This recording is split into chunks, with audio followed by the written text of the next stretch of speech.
Welcome to Sudipta মটৰফুলৰ YouTube channel. এতিয়া মোক লাগিছে ৰাতিপুৱা, এতিয়া মোক লাগিছে ভোক আৰু মই এতিয়া বনাব লৈছোঁ পকৰি। কেৰাহীত দিলোঁ গেছ।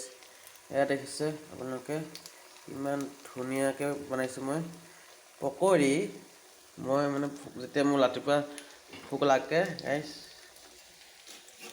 তেতিয়াই এনেকৈ মই পকৰি বনাই খাই দিওঁ মানে গাইছ। ইয়াত দেখিছেনে কিমান ধুনীয়াকৈ পকৰি হৈ আছে আৰু এয়া গোঠা হৈ আছে। একচুৱেলি এইটো তিতা পিঠা হয়। শেৱালি ফুল, যোনটো শেৱালি ফুলৰ পাত, সেই পাতটো খাওঁ মানে মই তিতা পিঠা বনাই। অলপমান পাত আছে, পাত আছে অলপমান, আৰু এইটো অলপমান লৰাই দিব লাগিব। এনেকৈ